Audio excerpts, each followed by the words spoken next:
welcome to BWI Raw. Just finished, a couple minutes ago, couple 20 something minutes ago, and well, time for the Raw review. As always, just gonna run through these quick segments and matches, and then I'm gonna give the overall grade.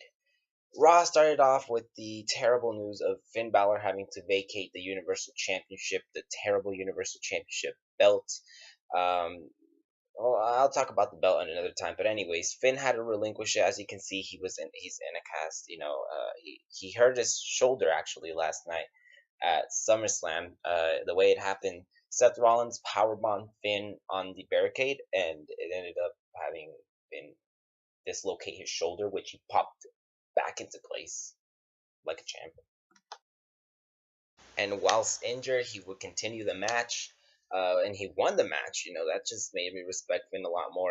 Despite of what I said that he didn't deserve it last night, I do think he's an amazing wrestler and he's an amazing competitor. But anyways, as you can see, he had to relinquish it, and that led Mick Foley to announce that next week on Monday Night Raw we're gonna have a fatal four-way for said title. So we're not even waiting till the pay-per-view; it's next week. And that led to a series of matches, as you can tell, to fill up the four spots. And the first spot of the night, the first match of the night to fill in the spot was Sami Zayn versus Seth Rollins. These two men, alongside Kevin Owens, Chris Jericho, and Roman Reigns. I think Rusev was there too. I don't know who else was there. But anyways, they all confronted. They were all there trying to get the title, trying to take it and say, I deserve it. But anyways, Sami Zayn versus Seth Rollins, a pretty, good match. All right, it was a good Raw match, good opening match, and it ended up having though Sami Zayn. I don't know if it was really him injured or somebody else. If it was, a work, like what I'm trying to say. I don't know if he really did get injured, but basically, I think it was he might have sprained his ankle at least. But he did a springboard leapfrog and landed on his ankle a bit badly. You know, although it could be real. I mean, it happened to Beth Phoenix at one point where she got, injured, and so that's why I don't really take those leg injuries too hard because she didn't really get injured. So, anyways, he sprained his ankle at least, and Seth capitalized on it and ended up winning after a Michinoku driver reversed into a pedigree. So Seth Rollins fills in the number one spot as always. Up next, Kevin Owens versus Neville. Two of them had a match. Hey, was there. Of course, Kevin Owens ended up winning, though, thanks to Chris Jericho. But Neville really did great at selling, did great at being just Neville, and that just shows why Neville is an amazing competitor. I think we need to have Neville and Sami Zayn be champion one day, or have a championship match. I feel like those two would have an amazing match. Anyways, moving on. Look, I mean, Carl Anderson and Big E got into it. It'd be great to note that Big E came out with a ladle and a big ass bowl of booty-os and was giving the fans some, and it just got me cracking up because he looked like he was serving soup or giving out Halloween candy. But anyways, thanks to the assist plays of and the failed play of Luke Gallows, but the assist of the New Day, Big E came out on top, as the New Day should. They retained last week, and they've reigned a whole year as tag champions, so let's give it up to the New Day, one of the most over tag teams, and they're amazing. So yeah, we saw the return of Big E last night, but we saw the debut of Bayley tonight. This is amazing. Bayley, the newest acquisition for Raw.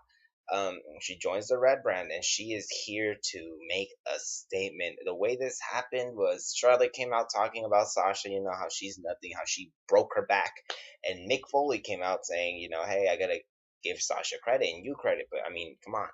And he would introduce Bayley, and Bayley came out and challenged Charlotte for the title, although it didn't happen. Charlotte ended up putting Dana to do her dirty work and saying that, I taught Dana to always be prepared. So, Dana, you fight. And ironic because Charlotte wasn't prepared, It'd be interesting to think, though. I think this was honestly going to be Sasha Banks versus Bayley 3. I mean, if they were going to bring up Bayley, unless if this was a last minute thing, because I do have it understood that she was going to get called up in the fall. Regardless, something good came out of something, tragic.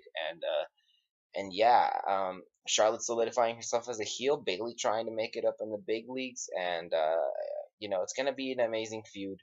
Gonna be good. Big takeaway from this is Charlotte saying, there was a reason why you got left behind in the revolution. I liked it. I liked that line. Anyways, Bailey won. They didn't really say that, but obviously. Up next, Titus O'Neil ended up calling Bob Backlund and Darren Young out. Well, Darren Young and Bob Backlund came out and got him in the crossface chicken wing, but then he squirmed out. Titus messed up his lines first in the promo before calling them out, but still, he ended up attacking Bob Backlund, and then Darren Young came out trying to help his coach, and he attacked Darren Young. And despite what you might say or think about what I'm about to say, I'm starting to like Titus. I don't know about you, but I think this is something new. I like Titus like this. I think he'll get better. It's like Charlotte, she was boring as a face, and she was kind of bad at promos at first, but she's getting better and she's getting there. That's how I see Titus. Anyways, up next is Big, not Big, Big Cass versus Rusev for the next spot of the Fatal 4-Way to see who else is going to be in the next spot for the Fatal 4-Way. As I already said it, repeated myself too many times. But anyways, I guess it's true that the rumors, that Vince is high on Big Cass wanting him to be world champion one day. I see them trying to fill in where they messed up with the Great Khali with Big Cass. But anyways, Big Cass ended up winning. That's why I'm saying, maybe one day we'll see Big Cass. They're trying to see how he's gonna do in that main event scene. But anyways, he won with Enzo on his side, and that's that of it. Next, Braun Strowman versus, I don't know his name, but anyways, I didn't. It was a squash match. A big takeaway is that the guy looked a bit more intimidating than usual. So hopefully they capitalize on this. But literally, I blinked, Braun came out on top. Next was the Dudley Boys, their retirement, and it was kind of. I'm so furious. First of all, I don't even know if they're retired or not right now. Like if they are actually leaving. But anyways, I'm so furious as to how WWE treated them, the last year, and I think that they should have had a tag run. But anyways, that being said, there was a segment, and the Shining Stars come out trying to get themselves over. The Dudleys attack, then they get the tables, and the club comes out and sends off the tag team, the big tag, the greatest tag team of all time, with the Magic Killer. Devon put the Magic Killer on the table. This just reminded me kind of Michelle McCool when she was leaving, and Karma coming out attacking them. That's how it was. So I'm guessing there was this way of putting them over. Finally, we had Roman Reigns versus Chris Jericho in the last spot. And wow, does Brooklyn hate Roman Reigns? The crowd was electric. They booed him out the building last night, and they booed him the hell out the building tonight.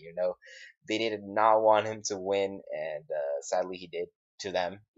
I was starting to like Roman, not gonna lie, but now that he's back in the main event scene, the thing is with me in the main event scene and having Roman on it is that he's not main event material. He has the look, but it's not always about that. Eva has the look. Who else has the look? Like, I don't know. Curtis Axel. Like Eva is a good example. She has a look, but don't put her as a freaking champion. Anyways, that being said, Roman came out on top. Kevin Owens did try to get involved, and my thing with this is they made Roman look too much like Super Cena Roman. So yeah. Anyways, last spot of the night filling the last spot of the Fatal 4-Way, not the night. But anyways, yeah, the match was actually, it was pretty good. Better than SummerSlam's main event, because we actually saw a freaking match with an actual ending. I'm still really really pissed off about that. But anyways, that was that of it. Raw to me seemed better than last week. Believe it or not, we didn't see Nia Jax. I guess that's kind of a down. And yeah, I'd have to give this like a B, solid B. A little bit sad to see the Dudleys leave because I just felt like they needed to do more. But anyways, I guess I'm not what culture, so I'm not gonna do my ups and downs. But yeah, I didn't like the way the Dudleys were sent off. But I've heard that that's a big respect if when you go off, leave by putting someone over. So like that's, I guess, the passing of the torch for the club. That being said, you know as always, if you enjoyed this video, if you like this video, please give it a thumbs up, share, subscribe, comment down who you want to win next week's Fatal 4-Way. I want Seth Rollins to win. And yeah, until next time, I'll see you later, you know. Oh, again, I give this a B, you know, solid B for Raw, or B minus. I don't know, yeah, I'm gonna give it a B minus. Something wasn't there. I don't know what though. It was a genocide, you know. Anyways, though, like, share, subscribe, do all that good stuff. Until next time, bye.